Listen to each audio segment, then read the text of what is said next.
All right, hello. I'm gonna pick up where we left off. A couple of housekeeping things. If anybody did not turn in those extra questions, please get them in. The ones that are here. So I've got a couple. If anybody else is, get them into me now. If not, Wednesday latest. Because I was asked in the other class, which I expected to be, and it. So basically, so far all the ones that I have looked at have certainly helped people's grades. I would say to some extent significantly. So, so I basically have like put the two together, and then I'll have to make another column on Blackboard. It'll say, revised exam one with scale, something like that. Ignore the points thing. I'd love to get rid of that if I possibly could. I think it's embedded in Blackboard. So where it's all about letter grades. There's nothing, and so there's not going to be two letter grades. It'll just be the only one that will count. That's there. So that's the housekeeping nugget.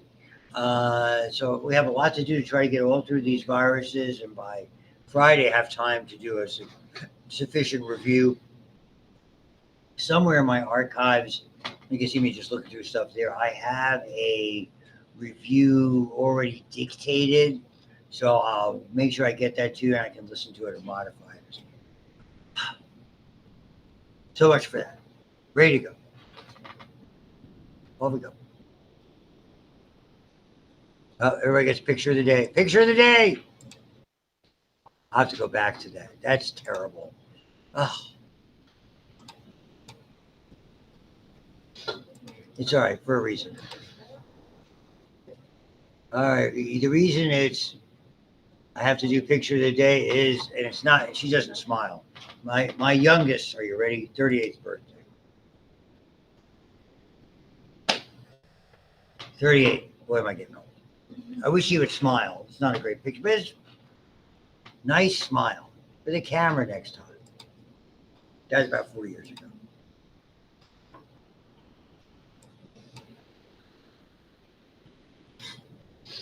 So let me begin from, I have to go back and show that again in a second. And we'll begin. So for the purpose of the recording, today we're going to be using that Nestor virus chapter, because it's really when we start to talk about the specifics of the classifications with these viruses.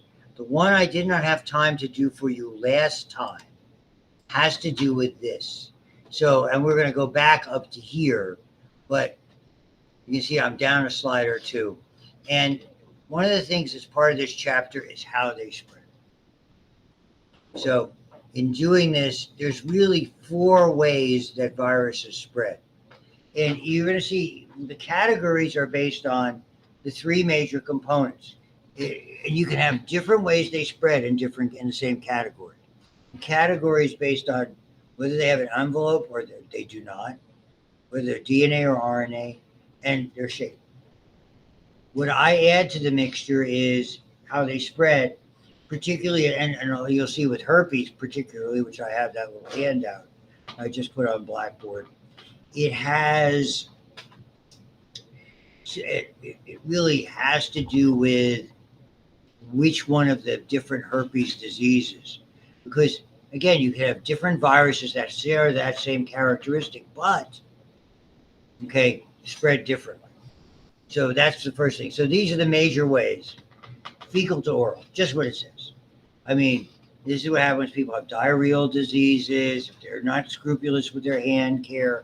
It's very easy for that to get on a surface, to get involved with food preparation, even getting your hands on a table and you put your hands on it. Okay? Now all of a sudden you grab a sandwich or a snack, now it's on there, and the next thing you know, you're ingesting it. And indeed, most of the time when it talks about spread, not only is that the way you get it, that's the way you give it to other people. We'll talk about some viruses that were particularly ominous with this. Classically, we refer to them as enteric because they enter by way of your gastrointestinal tract, which is also known as your enteric tract. So that's the first one. Second one's easy, respiratory. Okay, common cold. People are coughing, the particles are here, they're next to you, you inhale, next thing you know, you got it. Again, you're going to see it depends on the amount, how many you need, what your over physical health and all that. But respiratory, and typically how do you give it to somebody else? Or does somebody else give it to somebody else if it's not you? They start coughing.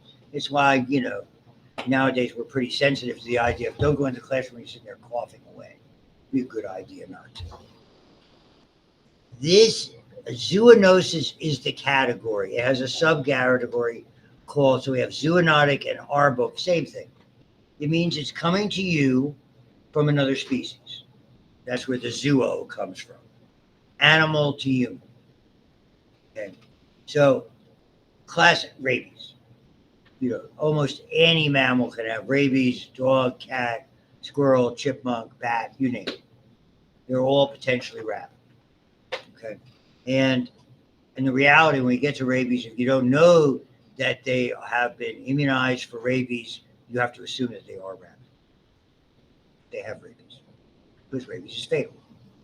Okay. Arboviruses are a subset, and it stems from the word arthropod-borne. Arthropods are effectively insects, also delightful crustaceans, lobsters and shrimp. Nobody smiled at lobster and shrimp. Okay, so they're arthropods, so arthropod-borne, and we see a ton of this, and principally mosquitoes, ticks, flies, all that type of stuff. Those are, and the last one is the one that most people are familiar with, this. Not saying that you have it, it's just that we hear about it so much. We have a whole better part of a chapter devoted to sexually transmitted infections. Sexual contact is misunderstood for some of these. I've seen authors just say sexual transmitted, blood and body fluid transmitted. The reality is what it should be is not just blood and body fluids, but close, sustained, intimate contact. You're going to see with the first virus we look at, the wart, it is, even though it could be in blood or body fluids, it's really skin-to-skin contact. It has to do with a frictional component. Yes? But, can you explain the first one? What, enteric? Yeah. An enterovirus means that you've ingested contaminated material. So, and we'll get to polio. Noro is called Norwalk. We'll get to that. And rotavirus, we'll get to that as well. Basically, you ingested something, they're diarrheal. And the trouble is, some of these are very hard to get rid of in a surface, and it's easy to contaminate yourself or somebody else. That's why with people in food service, they're a big problem. And I have a few, stories about those coming up. Good. And now everything is go backwards. So this is the table. They have a table similar to this, and there's actually 3 pages of these in the other text, but they're talking about sense of strands, whether it's positive or negative sense. I do this. Effectively, we do DNA and RNA. With any good luck, we'll get through the DNA in this class and maybe start the RNA. Maybe not. We'll just have to see. If there's a commonality among DNA viruses, it is many of them have a tendency to become latent, particularly the ones in the herpes category and in the papilloma category. Once you get them, you have them. Does it mean they'll ever trouble you again? No. Does it mean they could trouble you again? Yes. But there's no way to get rid of them, per se. They occupy those cells on almost a permanent basis. Whether they come out and cause problems again is really something that's not clearly understood. I mean, you can always make the global statement, it has to do with your overall health. People more prone to problems have problems with their immune system. And the immune system is complicated because a lot of times the immune system just doesn't behave itself. Okay, there's a lot of things that set your immune system off. So all of these except the pox virus have the same shape. They're that isometric or icosahedral. That's the default answer. You have a question on a test about shape of viruses. If you don't know it, you put that down. Because I'd say 80% of the ones that I would ask you about have that. There are very limited exceptions. You're going to see rabies, the exception. Pox viruses, an exception. Pox virus is what we call pleioform. They really don't. They're not neither rod-shaped or helical or filamentous or this like, and those are all the same. Or this icosahedral or isometric. Down the road, you're going to see the same thing. COVID probably is in an oddball category. Influenza is in an oddball category. They're not. So again, you always, if you're going to memorize the exceptions.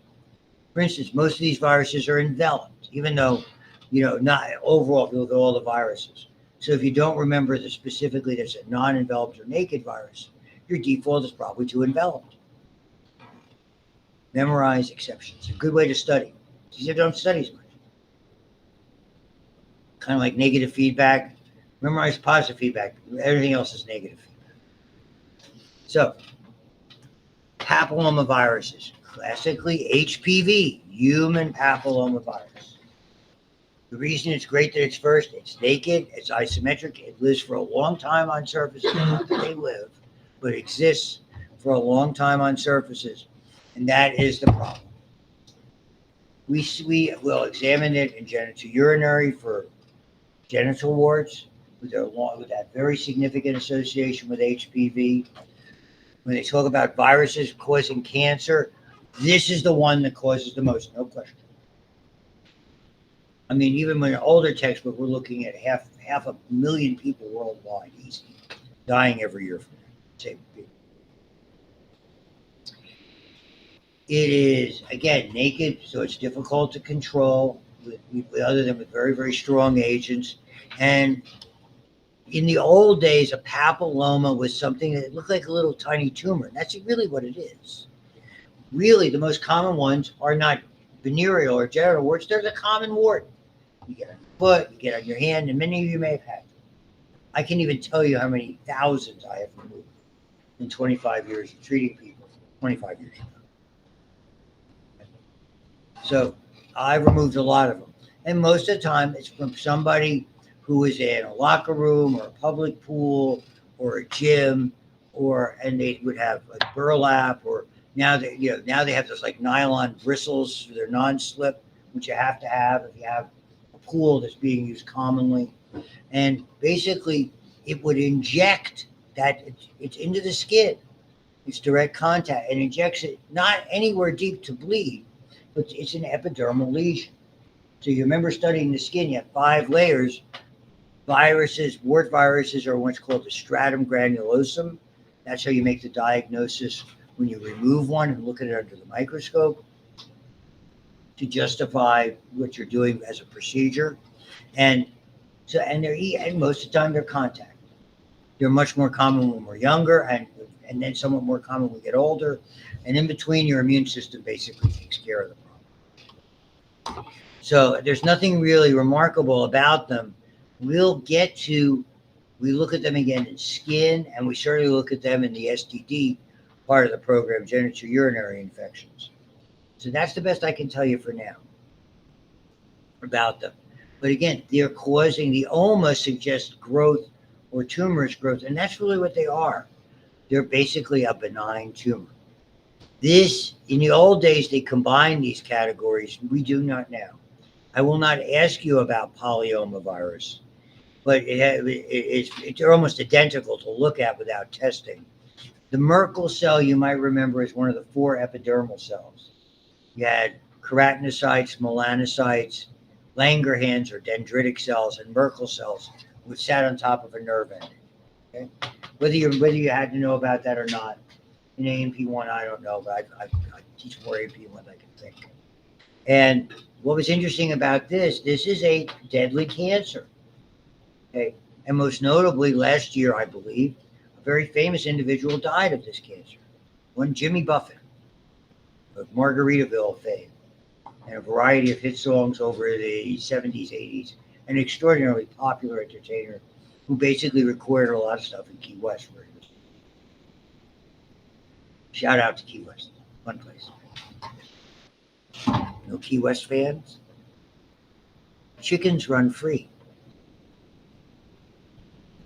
When it was a Cuban property, they had chicken fights, cockfights. And when it became U.S. property, they liberated the chickens. So you can go to jail for hurting a chicken.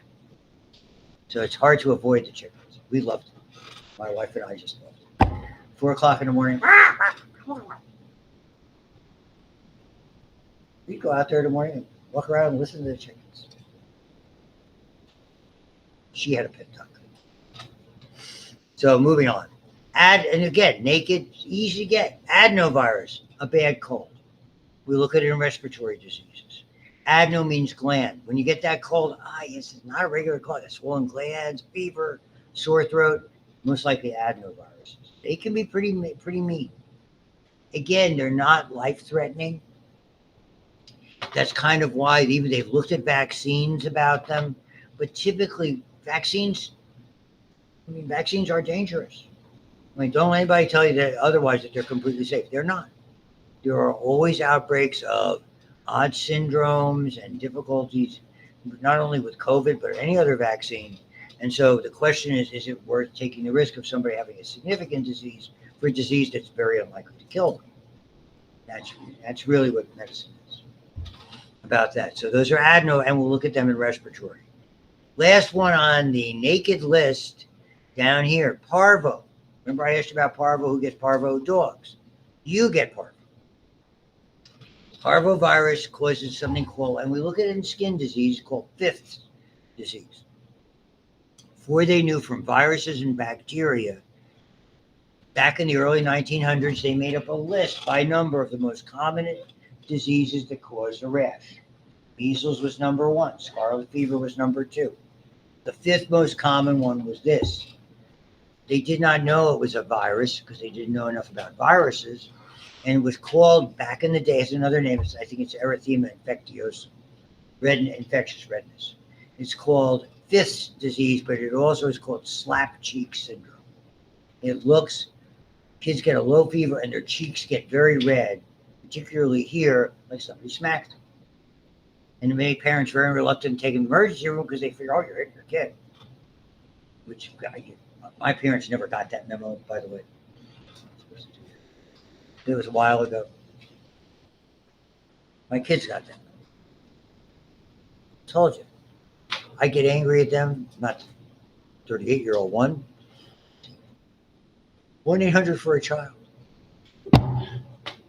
What goes around comes around. I just look at them and go, elder abuse. Elder abuse. What goes around comes around. Many of you have heard that before. 2 or 3 times by now. The group over here is just ignoring it. But it's their default.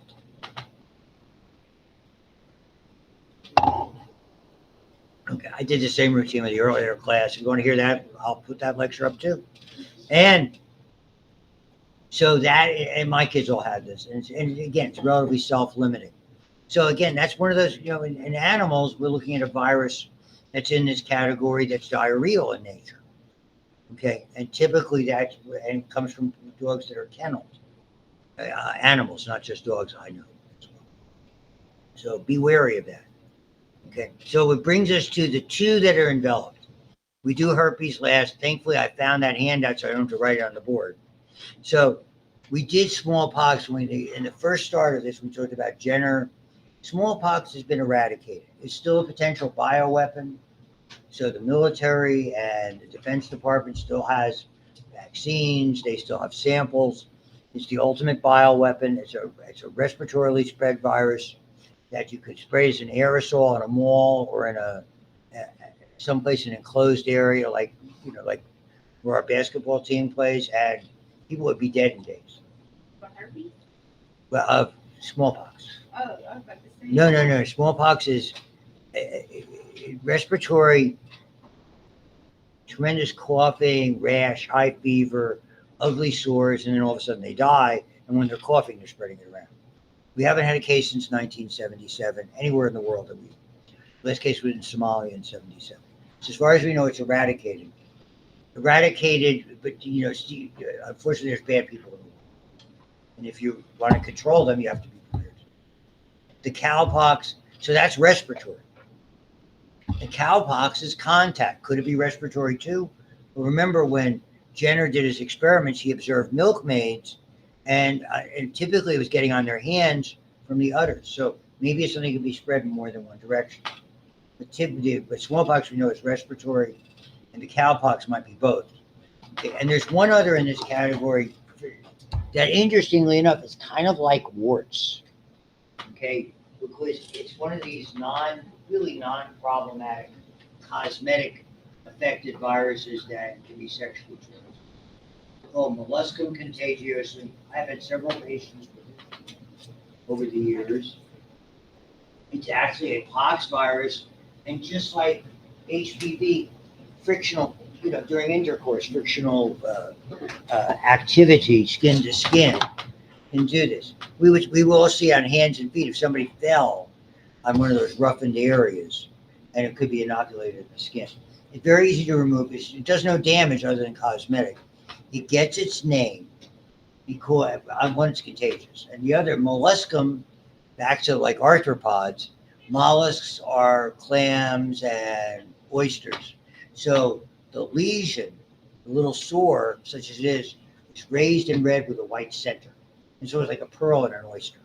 That's where it's got its name. And all you have to do is numb it and basically cauterize it, and they're gone. And if somebody gets something, and you numb it and cauterize it. Most of the time we've seen them in the upper. In dermatology clinics, you would see it in the upper. So not a big deal, but definitely worth mentioning.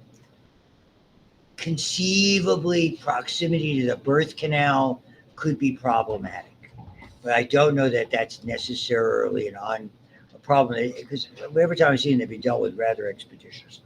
Which brings us to herpes, and herpes is not just one virus. And you understand there's plenty of herpes viruses that can kill you. They typically do not, but they have a lot of problems that are attendant to them. And because of latency, just like HPV, once you get a cold sore, you can always get a cold sore. If you get oral herpes, you can have oral herpes again. If you have genital herpes, you can have it again. Doesn't mean it's going to happen, but it could. So I'll flip back. So there are 7 that we look at, and we do, and more or less they're by number, but I will show you wherever I put my file. Here it is. So I'll just use this because it'll go on the display. All enveloped, so just like pox, get rid of them on surfaces fairly easily. They're all DNA. They're isometric, in case you were wondering. All of the ones in DNA are isometric, other than the pox viruses, which are comparatively large, by the way. And because they have this ability to become latent, we classify them by number. Number 7 is very similar to number 6, but typically we look at that. We look at these classic numbers, and we start with this. So it's HHV, stands for human herpes virus, and then you have the numbers. So it could be 1, 2, 3, 4, 5, 6, 8. And for a couple of them, we use 3 different letters. For 1 and 2, the other way that we refer to them is HSV1 and HSV2, herpes simplex virus, or a simple herpetic, and that's the term we give to herpes infection. And 1 is oral, which almost all of us have been exposed to. If you've ever had a cold sore, whatever you called it in your family, and you know the difference between, like, say, something on your skin is it starts on a mucous membrane, like your lip or your gum or inside, just on the edge. That's what makes it a herpetic infection, or oral herpes. And they can come back anytime. That's what we don't understand about latency, particularly with herpetic or herpes infections, because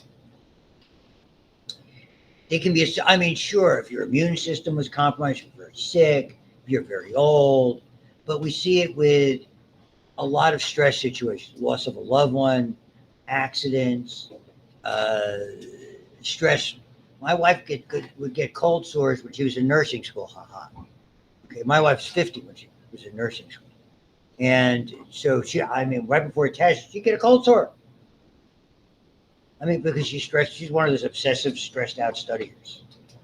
I don't want to go to sleep because I should still be studying. You studied for 6 days in a row. You think you got it by now? But everybody's different. Okay. So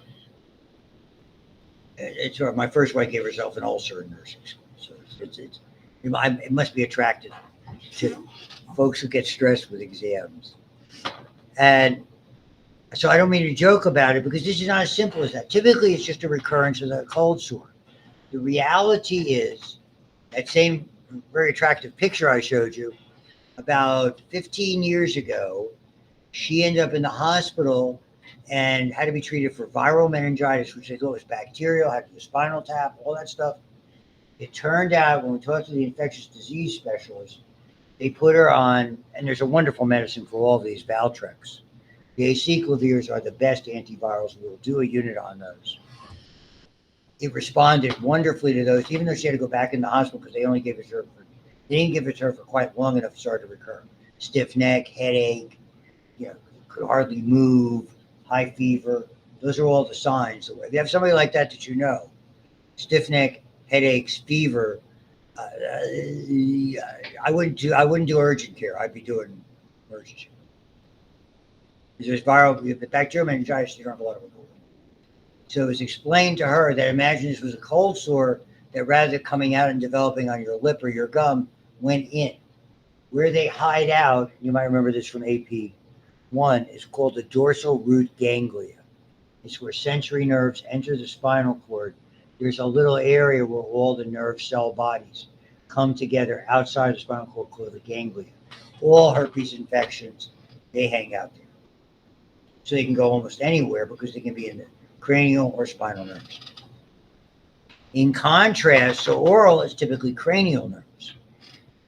Genital herpes are typically sacral nerves. And in general, both these obviously are STD related. So it's, again, sustained in contact typically with fluids. They are not exclusive to one area or the other. Oral herpes can occur in the genital area, genital herpes can occur in the oral area. In general, genital herpes, particularly the first case, is more painful and more problematic. What the problem with these infections is they disrupt the linings, whether it's the wet linings or even on the skin on the external genitalia, which is more like a moist lining because it's so delicate, and that is a boundary. Your body's defense is based on boundaries. When you do the immune system, if you haven't done it already, your skin is your best boundary when it's intact. You get a sore, you get a blister, you've compromised that boundary. Stuff can get in, stuff can get out, stuff can get in. And that therein is the problem. So folks with an active herpes infection, generally orally, are at greater risk of other infections because their boundaries are moved. We go over this again many times, and particularly so when we get to sexually transmitted. So that's significant. And understand, a lot of people will have one case and that'll be it. And if they do the Valtrex quickly enough, my wife keeps one of those on board just in case. And usually a couple of pills, done. Okay. So it's not, that only works if you've been exposed, by the way. The most common is this one known as VZV, varicella zoster virus. Read that as chickenpox, shingles, and note it is respiratory. So we definitely have an oddball in the group, even though we might see these being respiratory. Okay, clearly this one is. All of you have been exposed to this in one way, shape, or another.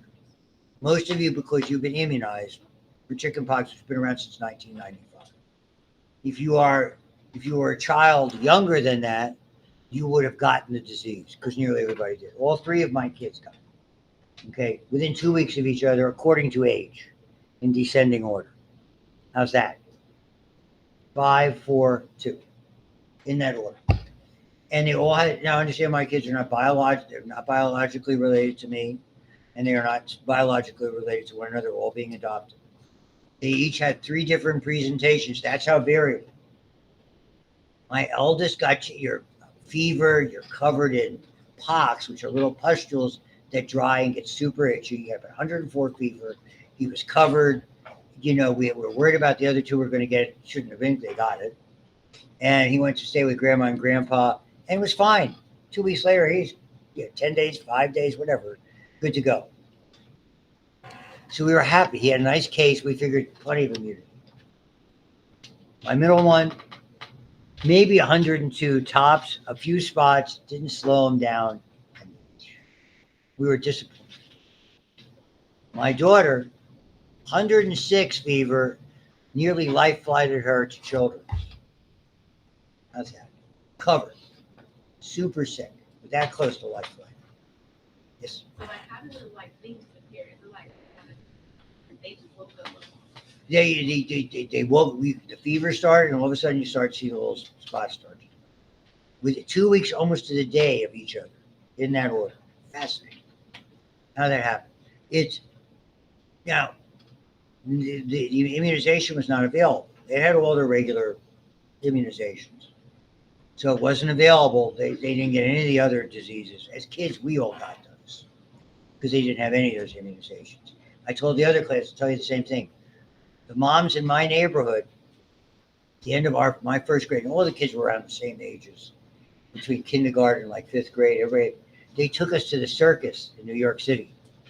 Bus trip to the Port Authority bus terminal, to the circus, super crowded at Madison Square Garden, the old Madison Square Garden, out to eat, and everybody in the neighborhood came down. They had basically had chicken pox parties. Moms did this. They wanted their kids to get sick because they figured the sicker they were, because we're all relatively healthy kids, nobody was sick. I mean, now it'd be child abuse. You could imagine with social media, my mom took me and I got sick. They have the authorities there. They come in and try to take your children. My feeling is, go ahead. But can't chickenpox make a shingles if you have? Yeah, we're getting there. Good call. You're on it. So, once you've been exposed to chickenpox, you're probably not going to get chickenpox again unless your immune system was bad. But you don't have to worry about shingles because 1 out of 3 of you is going to get shingles. Doesn't matter. There's an immunization that they try to look. They tell you we've re-engineered it so it's specific for shingles for people like 60 and over or people at high risk.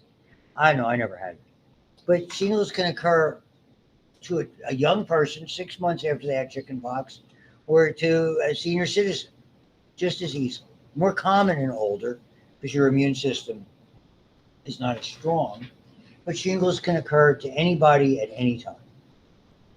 It's totally different, and it is not. You can't give someone else shingles. Shingles looks different. You'll see when we do skin diseases, it's like red, angry-looking plaques that follow the course of the peripheral nerve. So it's nerve and skin association. And nerves and skin go together because they come embryologically from the same stuff. So we see a lot of nerve conditions will impact the skin. There's many. This is just one of them. And it's extraordinarily painful. That's the biggest problem. And something can be very disfiguring. Now that we have the Valtrex and similar agents, it's a lot easier to deal with. I tell everybody the hardest thing I ever had to do with a shingles patient was get him off pain pills because the pain was so intense. You got Percocet, that type of stuff, just barely touch it. And we didn't have we didn't have antivirals as answers. It's most of the time it's associated with stress. I don't know if that number is still as high. I haven't studied to see what's called Zostavax, zoster vaccine. I don't know if it's still that relevant as it was. That number is as it was before. But it's a player, big player. And I get worried about it. So if you have the shingles, you can't give somebody else the shingles. So it's not contagious shingles to shingles. However, if they never had chickenpox, then conceive or were never vaccinated. The reason I say all of you have been exposed to it, either you got the vaccine, and younger people did, or you had it and had some type of subclinical case, a case that didn't show up. Okay, most likely you have carried those antibodies with you already. That virus has been incorporated in some way, shape, or form. So for the most part, one of my colleagues here, about maybe 7 or 8 years ago, and he was under 40 then. He missed 3 weeks. His face was all, I've seen people, their face, their hairline. And we'll go over it when we do skin that's there. Here's one that you're much more liable to get, Epstein-Barr. Infectious mononucleosis, clearly sexually transmitted in the sense we typically are passing the fluids in saliva. The old kissing disease thing. Okay? Very common, your age group. Late teens, college years, people in that sort of, I'd say, 16 to 30 region. It is much easier to tolerate when you're younger because the fever is high. It causes typically your spleen to swell. And normally, if you just keep people limiting their activities for 3 to 6 weeks, they recover. Like many of these diseases, measles, chickenpox, mono, in adults, it is terrible. My first wife had it when she was a teenager, got it again because she was under a lot of stress with 3 kids, a lot of other stuff going on. And she ended up in bed for 5 or 6 weeks. We had an adult mono presentation. She couldn't move out of, the only thing she do out of bed was go to bed. I had 3 little kids, 6, 5, and 3. And I had to hire full-time help because I was still practicing. So I didn't have the luxury of being home. We didn't have anything like virtual type stuff. And so it was horrible. I mean, she was literally weak as a kitten, you know, that type of stuff. So be wary of that. This is also, herpes viruses are also associated with cancers. Epstein-Barr, not as common here as it is in Africa. Cytomegalo is very similar. We don't know if it's respiratory or STD, so I wouldn't ask anybody. Yes, there's a kind of, they thought she might have had this because it's more severe. We generally see it in people who are more frail, very young, very old, immunosuppressed. Not a good diagnosis to have. Okay, which brings us to the last 2. Roseola, most kids have had it. Roseola is measles, which we'll study again in skin diseases, it's named rubeola because the little spots were ruby red. Roseola spots are fainter, paler, hence the name roseola. And they start with a high fever, and when the fever breaks in 2 or 3 days, they get a rash typically on their abdomen. And then it goes away. So it's really not threatening. The interesting thing about that, and most of you have either been exposed to it or have had it in one form or another, is there's a high, what they call correlation coefficient. If we look at the people statistically who have positive, what we call titers, antibodies to that, and people with MS, it's unusually high. It's being studied. It does. So we wonder if multiple sclerosis is presumed to be autoimmune. We wonder if this virus may play a role. We don't know. The fact that my 3 kids all had roseola when they were little. I mean, and you know, my daughter would be in the right time frame. There's no indication of it. MS can rear its head at any time. So I think a lot of it is just under study. I wouldn't be at all worried about it. Correlation coefficients are just that. I mean, it's just a statistical, it's not cause and effect, it's statistical commonality. Yeah, it's like people who weigh over 250 pounds have big shoe sizes. Well, does that shock anybody? I don't think so. That's a correlation coefficient. Yeah. Size 12s and people who weigh 250 pounds, probably pretty close. And this one, famous. This one you don't want to have because this is an AIDS indicator. Clearly, as far as we know, sexually transmitted. Exactly how, not sure. It is, so it's likely an STD. The disease it causes is Kaposi sarcoma. Someone is HIV positive and they develop this. This was the first evidence on the late Freddie Mercury, the lead singer for Queen, that he had AIDS. Sores began to develop on his body that were noticeable, and the clothing he wore would cover those up, even when he was still performing. And it's a sarcoma because it looks like pigment, looks like a melanoma, which is a pigment tumor. That's a carcinoma, but this affects blood vessels, which are connective tissue. It's sarcoma. When they leak, it gets pigmented and it breaks down. And it didn't just magically rear its ugly head when HIV came on the scene. No. Kaposi described this before 1900. So we know it was associated with probably people who were immunosuppressed and they didn't know anything about the immune system. So as people who were quite ill showed up with these things.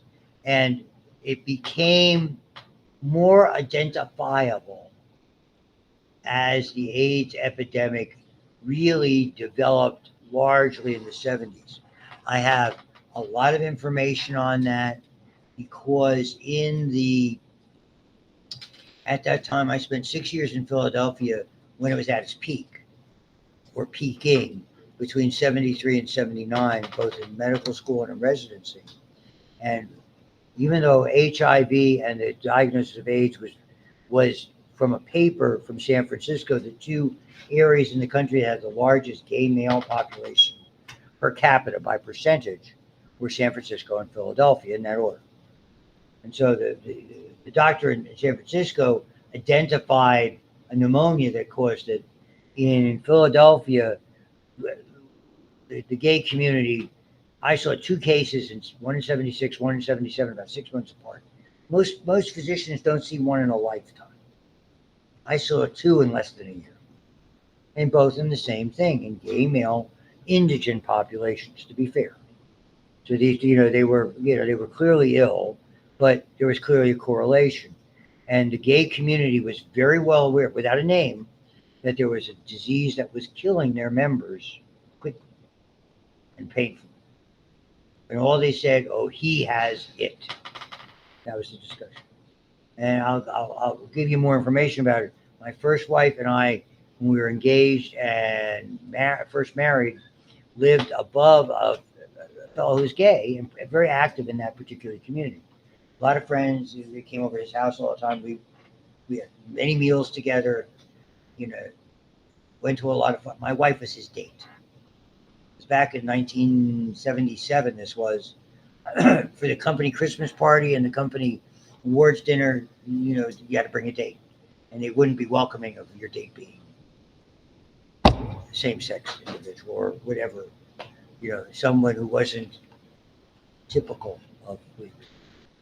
And she told me, she goes, I got to let you know, I'm John's date. Because I hope you don't mind. I said, oh, no problem. I didn't figure he was competition. So I'm not making fun. Hey, I'm good like that. I'm good like that. I know it's not politically correct to talk about this, but the one good thing is at least, our company, our country rather, and we've gotten a lot more mature about different relationships and different lifestyles, thankfully. Not everybody, but that, we should. So I mean, I share that with everybody to understand. I have a lot more to share about it when we get into what was happening there, when we look at and we look at HIV a little bit in this chapter. And those are the end. Now we have, and I'm almost done with I want two more because I stopped with the other group before we got to the polio family, the pico-RNA viruses. I know our time is relatively short. You're going to have to, my eldest. So the RNA viruses, very simply, are nearly all enveloped with about 3 exceptions. The big thing is they mutated. So when we get to, COVID, when we get to influenza, we're going to see about mutations. The two I have time to tell you about are these two. We won't do these. These are all, this one, and this was norovirus. We were talking a little bit about it before. This is the kind of diarrheal disease that turns cruise ships around. In other words, you're starting to spread it if you're in food service, in a hotel, at a vacation spot, on a cruise ship, in a contained environment, before you even know you're sick. Oh, my stomach's a little queasy. I thought I had diarrhea today. And all of a sudden, a day after that, you're really ill. And the next thing you know, everybody in the ship is ill. Because if it's in the food service, everybody's going to get it. It just lives a long time. It lives the wrong term. It's active a long time on surfaces. On tip of my tongue. School district here about 15 years ago closed down for 2 weeks because it came from a common kitchen. Oh, my son's best friend went there. Oh, it's killing me. I remember it in the other class down in the Mon Valley. So it closed for 2 weeks. That's how powerful these are. Half the teachers and half the students were out. So we just said, it's before the days of remote. So that's one. Chi-Chi's had a big, not Chi-Chi's, really clobbered Chipotle, who I have some serious issues for a long time about their food handling, and I'm not the only one. And it really crushed them for a while. They had some significant outbreaks, one in Massachusetts of this. That only comes from people not appropriately handling food. Period. And the last one is this called rotavirus. You may or may not be immunized. This was a virus that became endemic and, bless you, developed herd immunity, beg your pardon. In COVID, they talked about herd immunity. If 90% of the people had it and had antibodies, then people weren't going to spread it.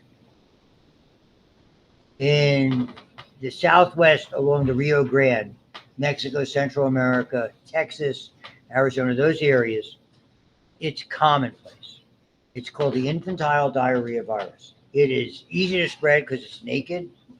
And children who come from another area who are not unvaccinated, who have never had that or don't have a developed immune system can be deathly ill. And so people who weren't very smart would take, he just called me, my 41-year-old sea captain, and just saying, okay, can I call you back later? We took him at 10 months to visit another couple who were in the adoption group that we were successful at, and brought him down to San Antonio at New Year's to party, not knowing that he would develop 2 days later rotavirus and end up in not in intensive care, but having a spinal tap, and spent 7 days in Santa Rosa Children's Medical Center in San Antonio. That was my vacation, and we thought we were going to lose him. 104 fever, terribly dehydrated, panic. Our pediatrician's 2,000 miles away here. Moral of the story, and I'll leave you with this: if you have little ones and you travel, if you're going someplace other than this area to go see grandma or your best friend or whoever, if you're going someplace more remote, check to see what's going around here, and check to see whether you should bring kids or not. We did. CDC has a website. The CDC at travel, put in any restrictions going to. We were going to go across the border from San Antonio and go because our friends lived right on the border in Del Rio, Texas, because that's where he worked. Thank you.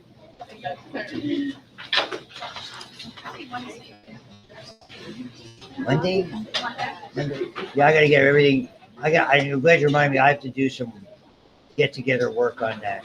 Hey, I might even let people they need to take it Wednesday if they felt they need to. Yes. Thank you. Just so where's the name? Oh. Do I have to guess? You did this before. I didn't. I think she. You I did it. I did it. It's a good thing there are only two of you. Oh, you wrote it. I did it. Go ahead, put it down. Thank you. You're welcome. The back of the room where we were sitting, it reeks of chlorine. I know. And I just got a real random whiff of it. I don't know what it was from. My colleague was in here before we opened the door. He smelled it first. Yeah. And he struggled with asthma. Yeah. And I'm sure he contacted physical plant. Yeah. He thinks that probably it flipped from heat to air conditioning and something leaked. He thought it was a Freon leak. I don't know. Yeah, I just didn't know if you. Oh, I if you knew. about I it knew. or I knew. If you I could knew. smell it or not, but yeah. No.